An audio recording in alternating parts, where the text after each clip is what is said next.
প্রচুর পরিমাণ রৌদ্র, অনেক গরম লাগতেছে রৌদ্রের মধ্যে আর কি। তো দেখ আমি এখন অবস্থান করতেছি তিতাস নদীর পার। কি আনা চাইবা? দরজা খুলে দিতাম, বাবা খুলে দিতেছে।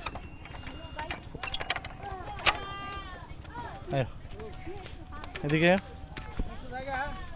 আনাস, তুমি কই আইছো? কি বাগান? কি বাগান? কি বাগান?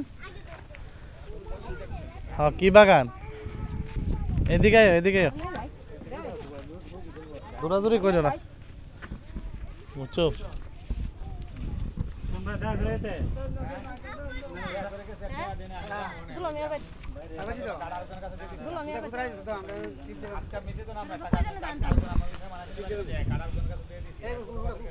আনাস নামবে না কিন্তু।